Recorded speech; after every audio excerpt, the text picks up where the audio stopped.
It's the Rose Bowl, Buckeye fans. Get excited. We got Tony Gerdeman here from Buckeye Scoop to break down the Buckeyes' effort against Utah. Tony, how was the trip? How's everything out there in L.A.? It was a good trip. It's one of the longest flights I've ever been on. It just strong headwinds made the flight about an hour longer getting to the first stop at Las Vegas, but made it. I'm here and happy to be here, and it's been a good couple of days. Well, in terms of nuts and bolts personnel talk, the big story is, of course, the four opt-outs for the Buckeyes: Garrett Wilson, Chris Olave, Nicholas Petit-Frere, and Haskell Garrett, the big four starters moving on to their NFL preparation. So if you can go kind of position by position to line us up with what do you anticipate in regards to this guy stepping up and what the shuffle looks like. Yeah, it was interesting talking to Utah defensive coordinator Morgan Scalley yesterday. I asked him, as a defensive coordinator, do you have a sigh of relief when you see Garrett Wilson and Chris Olave opting out? And he laughed and he said no, because they still have talent behind them and it's still the Ohio State offense. So yeah, I'm sure he lies a little bit about that. Like, of course you have to be like, I'm so glad we don't have to play those guys, because that's just reality. But there is still depth behind them, and right now it looks like Julian Fleming in for Chris Olave, which he did last year in the Big Ten championship game, and I believe also one other game this year. Then Marvin Harrison will be starting. He's been running with the ones for Garrett Wilson. So, yeah, you replace two of the top 10 Ohio State receivers of all time with the son of an NFL Hall of Famer and the number one receiver in the 2020 class. Now, it's a huge opportunity for both of those guys, including Emeka Egbuka. Jackson Smith-Njigba is going to stay in the slot, but he can move around, and you can get Emeka Egbuka in there in the slot as well, however you want to do it. But Julian Fleming, Marvin Harrison, I look for those two guys to have the biggest days of their career. And for Fleming, that was, I think, 4 catches for 53 yards in last year's Big Ten championship game. I think he has 7 catches for 51 yards this year. I wouldn't be shocked if he has more than 7 catches, and I would be very, very surprised if he doesn't have more than 53 yards receiving or 51 yards receiving. He should double his season totals. Marvin Harrison has a handful of catches as well. I don't know that I'm expecting 100 yards out of each of these guys, but it wouldn't shock me if somebody does. Like, Ohio State's going to throw the ball, and they can't just throw to Jackson Smith-Njigba. I mean, even though he does have a 15-catch game this year, but you're going to have to utilize those guys on the outside. And Ohio State's going to throw the ball how many times? Like 40 and complete 30-plus of them. So those guys are going to get some numbers. So with Wilson or with Marvin Harrison and Fleming, I expect both of those guys to do well. And Jackson Smith-Njigba, who knows, 12 catches for 170 yards. But he'll be matching up against Utah's best defensive back and Clark Phillips, the former Ohio State corner. So that'll be an interesting one to watch. They will miss them, but it's still a very talented Ohio State room, just really inexperienced guys. This is the biggest game that any of these receivers have played in terms of just how much they're going to be relied upon. Jackson Smith-Njigba played in all of those games last year, but he is now like the guy, so this is going to be a big opportunity for him. Talking about the receivers, I asked Kevin Wilson yesterday, like, what is your level of excitement to see these young guys? He's like, don't worry about my level of excitement. The concern is the level of excitement of the players and how they might start playing with jitters early on. It's the Rose Bowl. They're starting. Do they squeeze the ball too tight when they try to catch it? Do they drop some passes? And I asked him, do you have to build in those mistakes into the game plan? Like, give them something easy to do beforehand or, early on? He's like, you can't do that. They got to continue to be aggressive like they always are, because Utah has a ball control offense. And if you are conservative and then you give the ball back to Utah, they can keep the ball for ungodly minutes and limit your possession. So Ohio State's going to remain as aggressive as they normally are and just hope for the best. Got Tony Gerdeman on the line from Buckeye Scoop. Check out his work before the Rose Bowl and the big game against Utah, Pac-12, Big Ten. Nicholas Petit-Frere, is that just a one-for-one replacement on the offensive front? Yeah, the plan then is to just move Thayer Munford over and put Matt Jones in left guard for Munford. So Thayer will play left tackle, which he has done for 3 years now. The 3 years before that, I was on a show in Salt Lake City a couple of days ago, and they were asking about the replacement of Nicholas Petit-Frere, and that's got to be big. That's got to hurt them, right? And it's like, well, the guy that's replacing them has been an All Big Ten, second team All American at left tackle for the past 3 years. So if you're going to lose a first team All American like Nick Petit-Frere, replacing him with Thayer Munford is about the best option you can imagine. Now, we see the one main clip of him playing left tackle this year was against Aiden Hutchinson, getting blown up, and I'm sure he's more than tired of seeing that. So this is an opportunity to make up a little bit for that and show that he can do this, and so that's pretty much going to be the way things go in this game. Now, Kevin Wilson did say that he suggested to the coaches, why not just put Paris Johnson out there, since that's what we're going to do next year, in theory anyway. So he threw that out there, but the thought was, just do it with Thayer because he's been out there before. So, Tony, obviously the overriding storyline about incentive concerning these bowl games has even crept into the Rose Bowl, the 4 opt-outs. So the talent absence is a nuts and bolts evaluation that we just went through. The impact on the rest of the team in regards to what that tells the rest of the team, I don't know if that impacts the rest of the team in stating, okay, other guys have deemed this not worthy to play in. Does that mean this is not a big deal? But it is the Rose Bowl.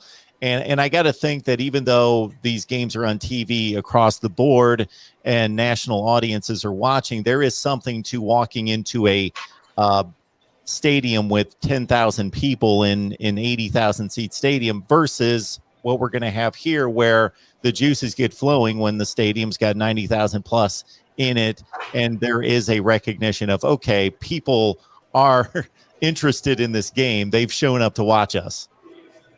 Well, and we were out for practice a couple of days ago, and Ryan Day gathered the team around, and you could only hear bits and pieces of what he was saying, but at one point you could hear him say, like, this is going to be a road game. So we all need to basically just be prepared for that.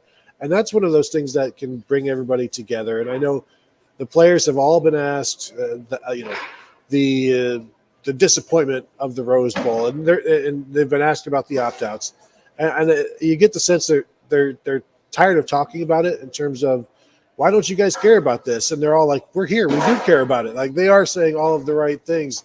I think it's we are, you, me, and us media here who deal with fans on a daily basis, especially on the internet, and I'm saying this in the most polite and respectful terms, the crazy fans, like the ones who really, really are into this, we kind of get skewed by their thoughts in terms of, it's not the college football playoffs, so I don't care. It's a disappointing season. But for the players, it's, yes, this is not exactly where they wanted to be, but they're here and they still want to play. Like, there's still an opportunity to play with their teammates, and I do wonder. I'm with you, Mark. I wonder if there's some not resentment for opting out, because they're all supportive, but like, we are still here, and now we have to come together and be even stronger, because we are missing some guys who are key, and it's not just the opt-outs. There's some injuries and things like that where it's even more kind of just like a band of brothers thing, not to get into this whole military metaphor, but they've all got to come together, play better, and be stronger, certainly stronger than their last game, which they have also been constantly reminded about and are also quite tired of talking about. But, this is an opportunity for them to get that bad taste out of their mouth. And I asked Steele Chambers, the Ohio State linebacker, is this an opportunity to prove that that's not who you guys are? And he's like, well, that game happened. So that is part of who we are. That is part of our story. The rest of the story can be told in this game and see how that ends. But he's a guy that is not walking away from that Michigan hurt. Being soft are kind of accurate based on what they showed on the field. Yeah, these guys aren't used to losing games, so they've only lost a handful in their careers, depending on how long they've been on campus. So they're not used to losing games. When they've got to suffer a loss, they only have to live with it for 7 days. Well, the Michigan loss, they've had to live with for a month, and depending on your perspective, have to live with for a lifetime in a certain respect. Mm-hmm. And now with a Utah game, if they lose the Rose Bowl, they're going to have to live with that for 8 or 9 months. So I don't think they want to do that. And just being competitors, anytime there's different guys that you don't know in different colored jerseys on the other side, you want to show we're the better athletes, we're the better team, regardless of who's watching and what kind of credit we get for this. They've heard and seen all of the talk about how soft they are. That's offense and defense. So if they don't respond, then it kind of confirms all of the questions in a sense. And now they can respond well and still lose. I mean, that's you can be very tough and lose 10-7, and it's like this was just a complete fist fight. And you can be really, really tough, and tough people lose fights all the time, and that would certainly be a better outcome than losing 40-7 and quitting in the second quarter. I don't expect that to happen. I think this has just been one of those steel chambers. I asked him about the Michigan and how do you get away from that or whatever? How do you overcome that? And he's like, that loss was like, feels like they've been talking about that for the last 2 months, and it was only a month ago. Like this, it's just they keep talking about it or just keep hearing about it. And now, while this won't completely erase that, it is, as Matt Barnes also said, it's an opportunity to get that bad taste out of your mouth and show that you can be tough, show that you can be physical, answer some of the critics, but also, more importantly, end the season on a good note against a good team, against a physical team. Yeah, and I'm glad you brought up the point about we tend to paint things in black and white, yes and no, right and wrong, and there's nothing in between. And there are two teams that are going to show up, and I think they're both going to be motivated and try and do their very best, but somebody's going to walk away a loser. That doesn't mean they weren't motivated or not a good team or talented or anything. So you probably have two of the best 10 teams in the country on the field, so somebody's going to lose the game. Last thing, Tony, would be that, it seems to be an ongoing discussion we have depending on the topic on our weekly show about what is carried over from Urban Meyer to Ryan Day. Well, one thing that Urban Meyer was able to accomplish is refocus his team after a disappointment in being left out of the playoffs. Notre Dame, USC, Washington, all huge bowl games, but after a disappointment of being number 5 in the country and not number 4 and reaching the playoffs. So he was pretty good about being able to do that. Now Ryan Day's placed in that circumstance, and we'll be able to see for a coach, for whether right or wrong, has a Michigan loss tagged on him that's going to be interpreted certain ways versus his predecessor.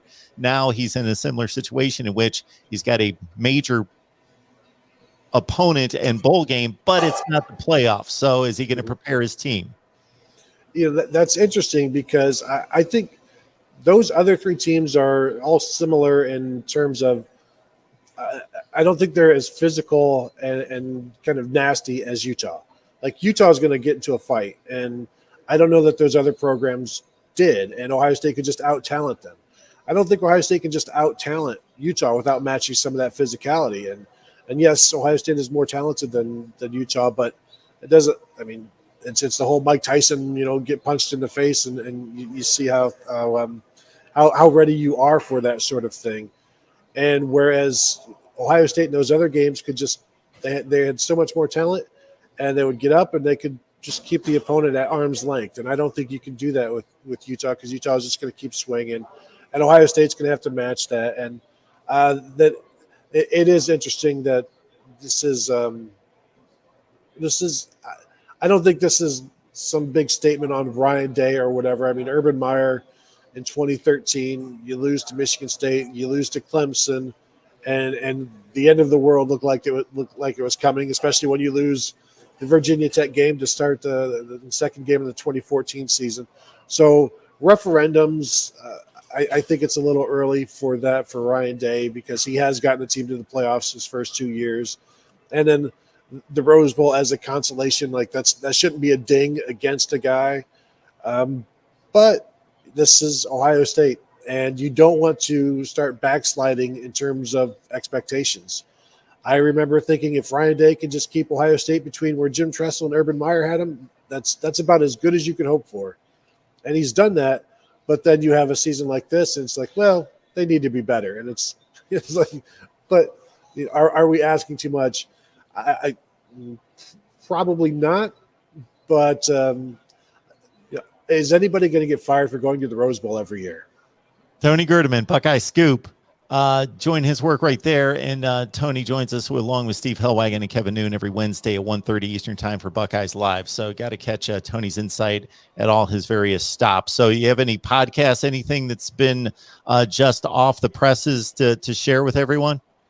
Just wrote about the CJ Stroud today at BuckeyeScoop.com. Morgan Scalley, the Utah defensive coordinator, compared him to Justin Herbert, the former Oregon quarterback, now current Chargers quarterback, one of the best young quarterbacks in the game in terms of his decision-making and the way he sees the field. And Kevin Wilson shared some thoughts on how the kind of feedback that Stroud can give the coaches, has given the coaches on the practice field about what he's seeing and how to tweak some things. So I just wrote that, and we'll be dropping a podcast. Dropped one yesterday. We'll probably be doing another one today and then some more tomorrow. So kind of a daily thing right now as we are in the mix of all of this. Tony, we appreciate you taking the time.